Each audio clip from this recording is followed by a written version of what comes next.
Afternoon friends. आपल्या final अकाउंट्सच्या आजच्या लेक्चरमध्ये आपण मित्रांनो पुढचे ॲडजस्टमेंट्स बघणार आहोत. या अगोदर मित्रांनो आपले ॲडजस्टमेंट्सशी रिलेटेड 2 व्हिडिओ पार्ट 1 पार्ट 2 आपण टाकलेले आहेत आणि त्याच्यामध्ये मित्रांनो ॲडजस्टमेंट नंबर 12 पर्यंत डिस्काउंट ऑन क्रेडिटर्स पर्यंत मित्रांनो आपण एक्सप्लेनेशन घेतलेलं आहे.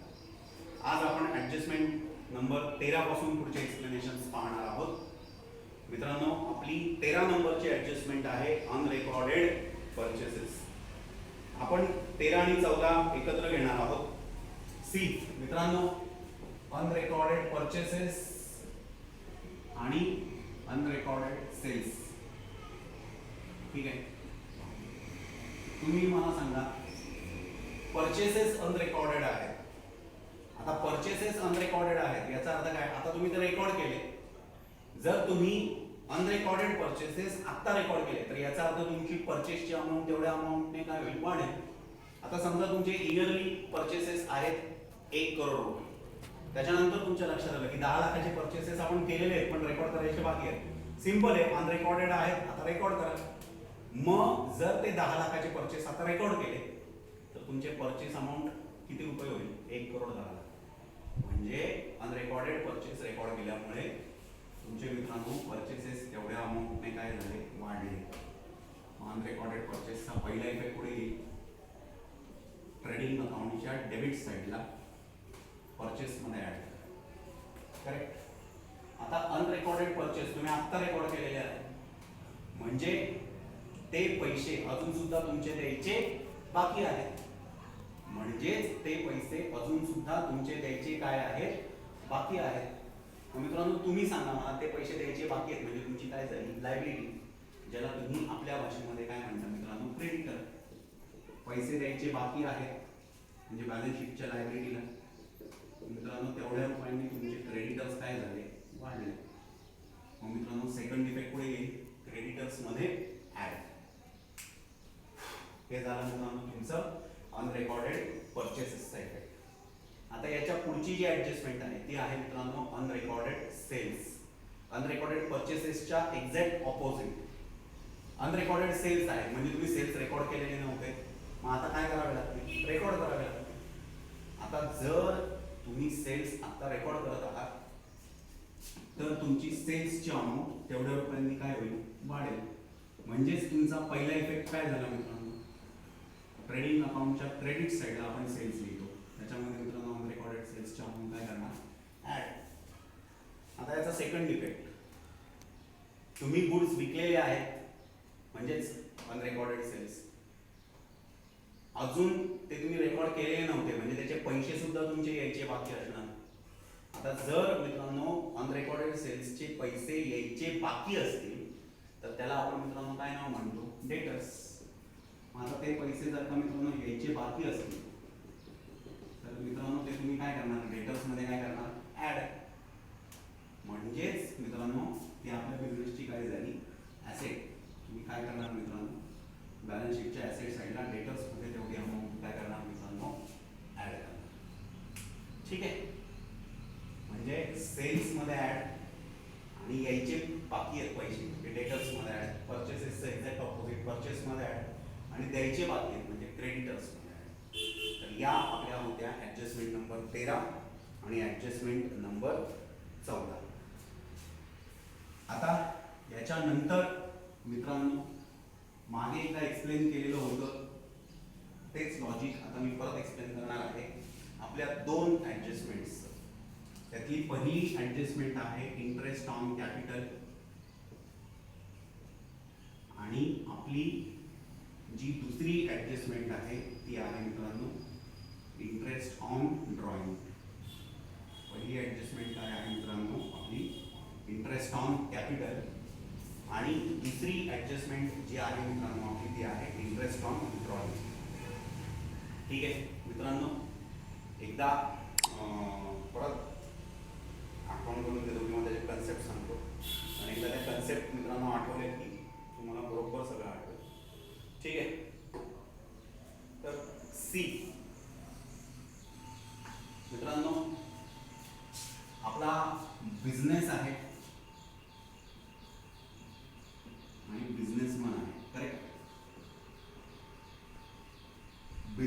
आपण बिझनेसला पैसे देतो ज्याला आपण काय म्हणतो कॅपिटल, आणि बिझनेसमनला पैसे देतो ज्याला आपण काय म्हणतो ड्रॉइंग. आता बिझनेसने बिझनेसमन कडनं पैसे घेतले म्हणजे त्याला काय म्हणणार आपण कॅपिटल, करेक्ट. मग आता हे कॅपिटल वापरल्याबद्दल बिझनेसमनला काय करतो, इंटरेस्ट ऑन कॅपिटल काय करतो, पेड करतो.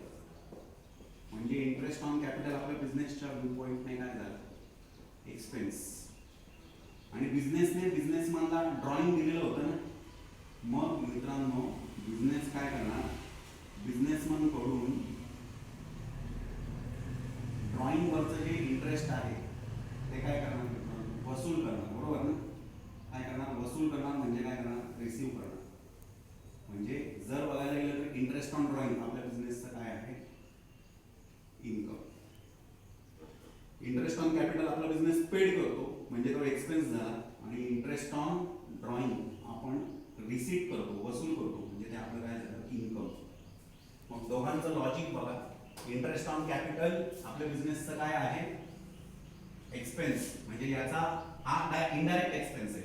म्हणजे याचा पहिला इफेक्ट पुढे येईल प्रॉफिट अँड लॉस अकाउंटच्या डेबिट साइडला, debit all expenses and losses. बरोबर. आणि इंटरेस्ट ऑन ड्रॉइंग, बरं हे बघा आपला एक्सपेन्स आहे म्हणजे प्रॉफिट अँड लॉस अकाउंटच्या डेबिट साइडला, हे कळलं. आणि इंटरेस्ट ऑन कॅपिटल आपला अजून द्यायचा बाकी आहे म्हणजे ती आपली लायबिलिटी झाली. म्हणजे लायबिलिटी साइडला आपण इंटरेस्ट ऑन कॅपिटल आपल्या कॅपिटलमध्ये काय करणार, ऍड.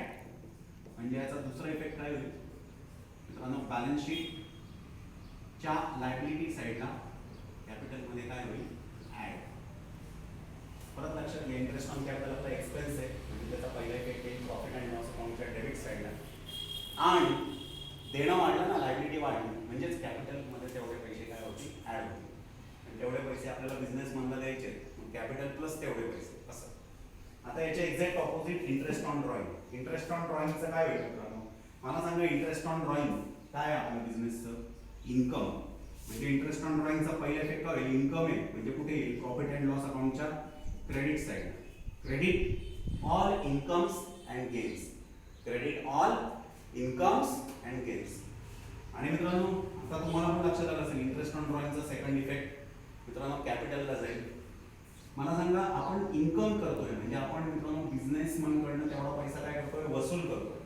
मग ऑब्वियस मित्रांनो आपलं कॅपिटल जेवढे पैसे आपण काय केले, वसूल केले, तेवढ्या रुपयांनी काय झालं, कमी झालं. म्हणजे इंटरेस्ट ऑन ड्रॉइंगचा सेकंड इफेक्ट काय येईल, बॅलन्स शीटच्या लायबिलिटी साइडला कॅपिटलमधून मायनस. परत लक्षात घ्या इंटरेस्ट ऑन ड्रॉइंग आपल्या बिझनेसचं इन्कम आहे त्याच्यामुळे प्रॉफिट अँड लॉसच्या क्रेडिटला येईल, credit all incomes and gains. आणि तेवढ्या पैशांनी आपलं कॅपिटल कमी होतं म्हणून आपण बॅलन्स शीटला कॅपिटलमधून तेवढे अमाऊंट काय करणार, मायनस. या आपल्या मित्रांनो पुढच्या दोन ऍडजस्टमेंट होत्या, इंटरेस्ट ऑन कॅपिटल आणि इंटरेस्ट ऑन ड्रॉइंग. आता याच्या नंतर मित्रांनो आपली पुढची ऍडजस्टमेंट आहे ती म्हणजे सॅलरी किंवा कमिशन पेएबल टू पार्टनर. मित्रांनो आपण अगोदरच्या एक्सप्लेनेशनमध्ये प्रॉफिट अँड लॉसच्या एक्सप्लेनेशनमध्ये मित्रांनो शिकलेलो पार्ट 4 मध्ये की आपल्या बिझनेसचे दोन पार्टनर असतात, ऍक्टिव्ह पार्टनर आणि स्लीपिंग पार्टनर. त्यातले जे ऍक्टिव्ह पार्टनर्स असतात त्यांना मित्रांनो दुसरा सोर्स ऑफ इन्कम नसतो, ते पूर्णपणे बिझनेसवरच अवलंबून असतात. मग आपला बिझनेस काय करतो, त्यांचा पहिले पगार देतो आणि मग पगार दिल्यानंतर जो प्रॉफिट आहे तो सगळे पार्टनर रेशो प्रमाणे शेअर करतात. मग आता एक प्रकारे बघायला गेलं तर आपला बिझनेस ऍक्टिव्ह पार्टनर्सला त्यांचा ठरलेला पगार किंवा त्यांचं ठरलेलं कमिशन पे करतो. त्याला काय म्हणतात, सॅलरी किंवा commission payable to partner as a percentage of gross profit. As a percentage of gross profit सोडून द्या, त्याचा काही प्रॉब्लेम नाही आहे. मेन काय आहे, सॅलरी किंवा कमिशन पेएबल टू पार्टनर. आता सॅलरी किंवा कमिशन पेएबल टू पार्टनर हा आपल्या बिझनेसच्या व्यू पॉईंटने जर का आपण बघायला गेलो तर आपला काय झाला, एक्सपेन्स. मित्रांनो तो जर आपला एक्सपेन्स आहे आणि तो पण इनडायरेक्ट एक्सपेन्स आहे तर त्याचा पहिला इफेक्ट पुढे येईल प्रॉफिट अँड लॉस अकाउंटच्या डेबिट साइडला. त्याचा पहिला इफेक्ट पुढे येईल मित्रांनो प्रॉफिट अँड लॉस अकाउंटच्या debit side, debit all expenses and losses, indirect expense and losses. आता हे इंटरेस्ट सॉरी, हे सॅलरी किंवा कमिशनचे पैसे आपल्याला मित्रांनो पार्टनर्सला द्यायचे बाकी आहेत. म्हणजे तेवढे आपण त्यांच्या कॅपिटलमध्ये काय करणार, ऍड द्यायचे बाकी आहेत. लायबिलिटी वाढली आपली. सो दुसरा इफेक्ट पुढे लिहून बॅलन्स शीटच्या लायबिलिटीला कॅपिटलमध्ये ऍड. ठीक आहे मित्रांनो. पुढचा आहे wages paid for installation of machine किंवा construction of building included in wages. Friends, तुम्ही फिक्स्ड ॲसेटच्या इन्स्टॉलेशनसाठी जर का मित्रांनो एखादे वेजेस पेड केलेले असतील, उदाहरणार्थ तुम्ही मशीन इन्स्टॉल केली त्याच्यासाठी मित्रांनो तुम्ही वेजेस पेड केले, तुम्ही एखादं कम्प्युटर किंवा मित्रांनो काहीतरी इन्स्टॉल केलं, building land and building construct केली त्याच्यासाठी तुम्ही वेजेस पेड केले, तर नेहमी लक्षात ठेवा आपण कोणत्याही फिक्स्ड ॲसेटसाठी जर वेजेस पेड करत असलो तर ते वेजेस त्या फिक्स्ड ॲसेटची इन्स्टॉलेशन असते, इन्स्टॉलेशन चार्जेस म्हणतो आपण त्याला, आणि ते वेजेस आपल्या मित्रांनो फिक्स्ड ॲसेटच्या किमतीत ॲड केल्या जातात. म्हणजे आता समजा मशीन 2 लाखाची आणि मित्रांनो ते इन्स्टॉल करण्यासाठी तुम्ही 50,000 रुपये वेजेसचे पेड केले, तर बोलताना काय बोलतात की मशीनची किंमत 2,50,000 आहे. उद्या बिल्डिंग कन्स्ट्रक्ट केली तुम्ही, जागेची किंमत मित्रांनो 10 लाख आहे आणि मित्रांनो पूर्ण बिल्डिंग कन्स्ट्रक्ट करण्यासाठी तुम्ही वेजेस पेड केले 5 लाख, तर टोटल बिल्डिंग कन्स्ट्रक्शनला किती लागेल, 10 लाख प्लस 5 लाख 15 लाख रुपये.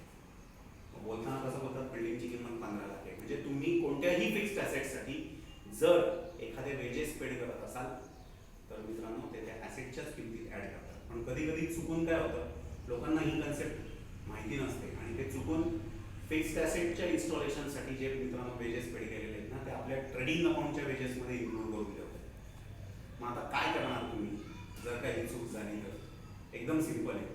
तुम्ही ट्रेडिंग अकाउंटला जे वेजेस लिहिलेले आहेत त्या वेजेसमध्ये जे तुम्ही इन्क्लूड केलेले आहेत ते बरोबर इन्क्लूड केलेत का, नाही, ते चुकून त्या वेजेसमध्ये ॲड झाले.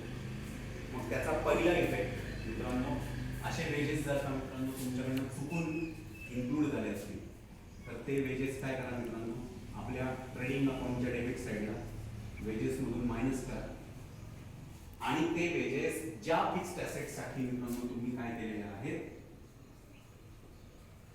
पेड केलेले आहेत त्या ॲसेटमध्ये तुम्ही ॲड करा. म्हणजे आता समजा बिल्डिंग कन्स्ट्रक्शनसाठी तुम्ही वेजेस पेड केले आणि ते या वेजेसमध्ये इन्क्लूड केले, ट्रेडिंगच्या डेबिटच्या वेजेसमधून मायनस बिल्डिंगमध्ये ॲड. असे मशिनरी इन्स्टॉलेशनसाठी तुम्ही वेजेस पेड केलेले असतील तर काय करणार, ट्रेडिंगच्या डेबिटमधून वेजेसमधून मायनस आणि मशिनरीमध्ये ॲड.